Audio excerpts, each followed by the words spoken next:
काम आएगा, ये आपके काम आएगा बोलकर सोना देता है। और मैं वापस चला गया, उसकी उस माता जी को बुलाया, देखिए आपकी बेटी के काम के लिए मिली। मेरे साथ एक लड़का सेवा कर रहा था, तुतली बोलता था, जब शुरू में आया बोल नहीं सकता था, लेकिन कुछ महीनों बाद धीरे धीरे प्रभु ने उसकी जुबान खोली, वो प्रार्थना करता था, मदद करने लगा। हमारे साथ कम से कम 2 साल सेवा कर रहा था। केवल उसकी पढ़ाई बीए करने के लिए मैंने कुछ मदद किया, उसका खर्चा मैं उठाता था। 2 साल सेवा करने के बाद मैंने सोचा इतने दिन हमें यहाँ सेवा किया है, कुछ तो उसके हाथ में मुझे देना चाहिए। मैंने सोचा कुछ तो उसके हाथ में मुझे देना चाहिए। मैंने सोचा अपने दिमाग में, कम से कम इतना दिन रख, कम से कम 30,000 मिल जाता तो अच्छा होता। मैंने प्रभु से कहा, प्रभु मैं इसके नाम में 30,000 रखना चाहता हूं। मैंने बस 3-4 दिन प्रार्थना किया। चौथे दिन कोई एक व्यक्ति मेरे पास आता है। बात करते करते उसने छोटा सा लिफाफा मेरे हाथ में दिया और उसमें पैसा लगभग इतना मोटा पैसा था, मैंने से 100 का नोट होगा, मैंने निकाल के पॉकेट में डाला और मैं चला गया। शाम को जब मैं लिफाफा खोल के देखता हूं, उसमें हजार के नोट थे और पूरा का पूरा 30,000 रुपये, पूरे के पूरे 30,000 रुपये प्रभु देता है। वचन में लिखा है, प्रभु फिर एक बार उस वचन को पढ़िए, यदि तुम मुझ में रहो, यदि तुम मुझ में रहो और तुम में मेरी शिक्षा बनी रहती है, और यदि तुम में मेरी शिक्षा बनी रहती है, तो चाहे जो मांगो वह तुम्हें दिया जाएगा, वो तुम्हें दिया जाएगा। चाहे जो मांगो तुम्हें दिया जाएगा। मैं नया जगह पर गया था और वहां से क्या बोलते हैं, जमीन नहीं मिल रही थी। मुझे ऐसे लगता था कि मुझे निकाल के ले जाएंगे, क्योंकि बहुत कोई विरोध, हमेशा विरोध करने वाले ही थे। हमारे सब क्या बोलते हैं, हमारे फादर लोग भी विरोध करते थे, सब लोग सिस्टर लोग भी विरोध करते थे, उल्टा सीधा बोलते थे हमारे बारे में। और विश्व स्वामी जी भी सुनेंगे तो वही सोचेंगे जो गलती कर रहा है, चलो इसको उठा के ले जाए वहां से। और आखिर हमको उधर से लेने के लिए प्लान था, लेकिन मैं प्रार्थना करता रहा प्रभु से, प्रभु यहां से मुझे उठा के ना ले जाए। मैं प्रभु से यही कहता, प्रभु यहां आया हूं, सेवा शुरू किया हूं, यहां एक चर्च होनी चाहिए। प्रभु ने कर दिया। जमीन हो गई, जमीन बिशप स्वामी ने खरीदा, चर्च बन गई। और जहां मैं देखता हूं हमारे डायस में कई जगह पर लोग कितने, पहले 13 परिवार थे, अभी 13 परिवार। जहां कहीं 100 परिवार थे, वहां 100 ही परिवार। कुछ लोग आते हैं, लेकिन हमारे यहाँ मैं देखता हूँ 11 साल पूरा नहीं हुए, इस 11 साल में हमारे पास इतनी भीड़ है, इतनी भीड़ है। यहाँ जितनी भीड़ है, इससे अधिक भीड़ हमारे यहाँ हर रविवार को रहती है। शुक्रवार चर्च भर जाता है और हमको रविवार को बाहर टेंट लगाना पड़ता है। आधा रेट में टेंट में लगाता था, 16,000 रुपया टेंट में लगता था 16,000 रुपया आधा रेट, क्योंकि हमेशा डालना पड़ता तो आधा रेट वो लेता था। प्रभु की दया, मैंने प्रभु से कहा, प्रभु मुझे टेंट अपना बनाना है कि हमेशा टेंट में कितना पैसा दे दूं। आखिर प्रभु ने वो भी मदद किया, हमारा अपना टेंट भी हो गया। प्रभु करता है। फिर एक बार उस वचन को पढ़िए, वचन 7 को, यदि तुम मुझ में रहो और तुम में मेरी शिक्षा बनी रहती है, तो चाहे जो मांगो वह तुम्हें दिया जाएगा। प्रभु से जुड़ने से, प्रभु में रहने से हम शुद्ध हो सकते हैं, पवित्र हो सकते हैं।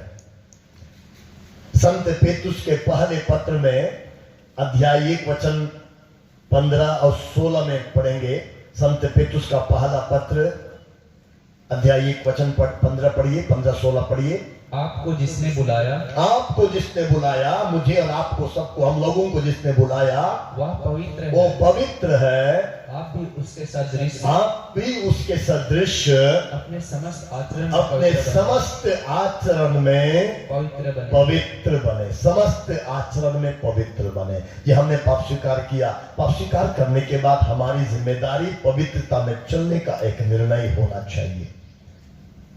और संत पौलुस कुरिन्थियों के नाम अध्याय 3 में, कुरिन्थियों के नाम संत पौलुस का पत्र अध्याय 3 में वचन 16 और 17।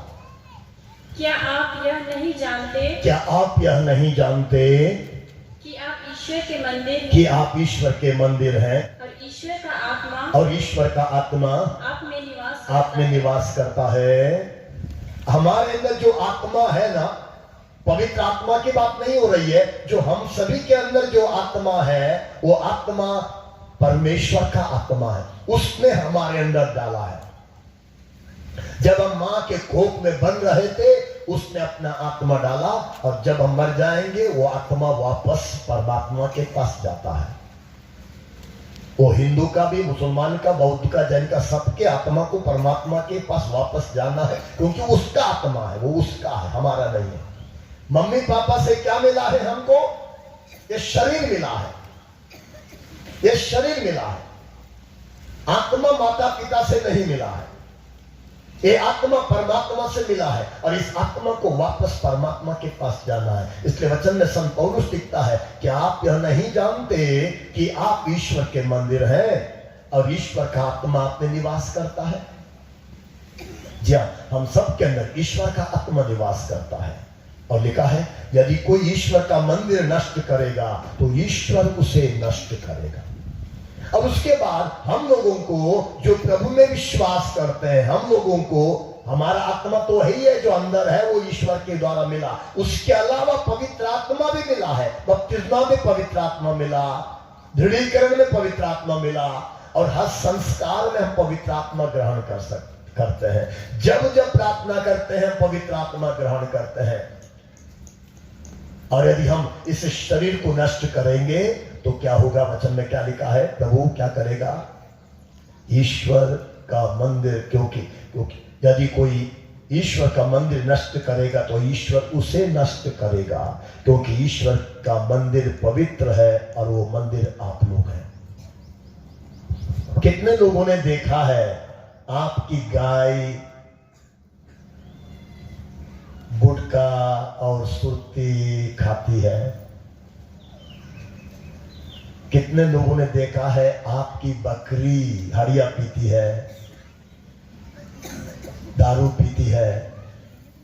तो वो छोड़ो, कितने लोगों ने देखा है सुअर सबसे गंदा होता है ना, दिन भर क्या बोलते हैं हड़िया पी के, दारू पी के लेटा रहता है ना, देखा है? नहीं, निश्चय जानवर होके भी वो नहीं करता है ना, जानवर होकर भी वो नहीं करता है।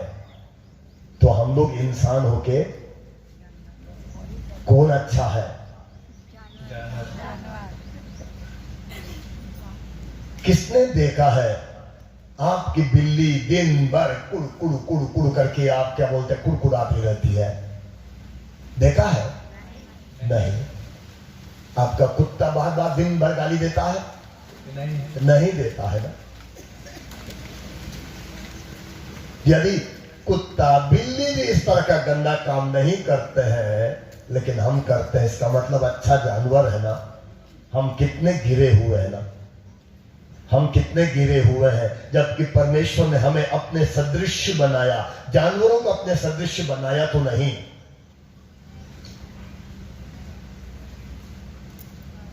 क्योंकि हमारे जीवन का उद्देश्य, हमारे जीवन का लक्ष्य हम नहीं जानते हैं। हमारे जीवन का उद्देश्य क्या है? हमारे जीवन का लक्ष्य क्या है? हमारे जीवन का उद्देश्य क्या होना चाहिए? हमारे जीवन का लक्ष्य क्या होना चाहिए? हमारे जीवन का लक्ष्य, हमारे जीवन का उद्देश्य इंसान होने के नाते अच्छा जीवन जीना, पवित्र जीवन जीना, शुद्ध जीवन जीना। क्योंकि इस संसार में हम जीवन गुजारने के बाद वापस हमारा शरीर मिट्टी में मिल जाएगा, लेकिन हमारी आत्मा परमात्मा के पास चली जाएगी। यह हमारे जीवन का लक्ष्य होना चाहिए। यदि हमारा जीवन का लक्ष्य खाओ पियो मस्त रहो, जो मिलता है खाओ मौज उड़ाओ, तो क्या होगा? इसलिए क्या बोलते हैं, हम नष्ट हो जाते हैं, हम बर्बाद हो जाते हैं। Hallelujah, hallelujah.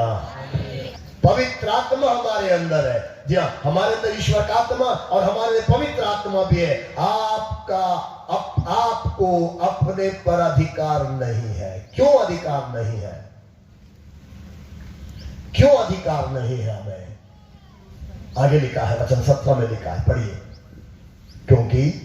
क्योंकि आप लोग कीमत पर खरीदे गए हैं। क्योंकि आप लोग कीमत पर खरीदे गए हैं। यीशु मसीह ने अपने लहू को बहाकर हमें खरीदा है।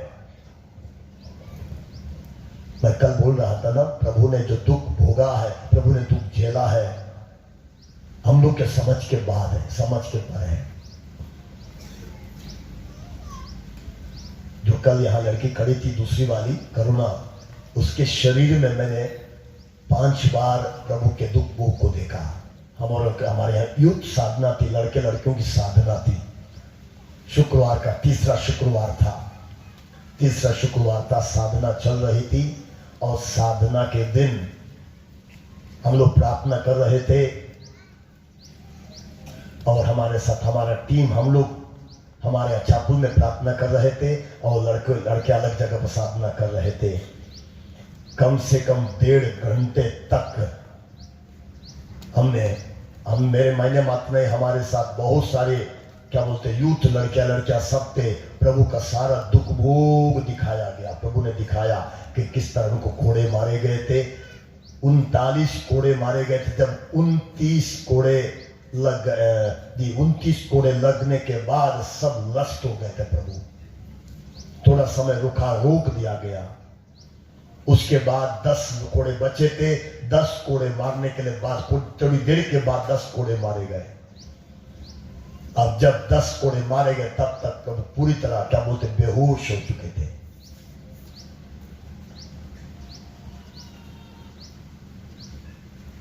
हालेलुया, हालेलुया, हालेलुया, हालेलुया।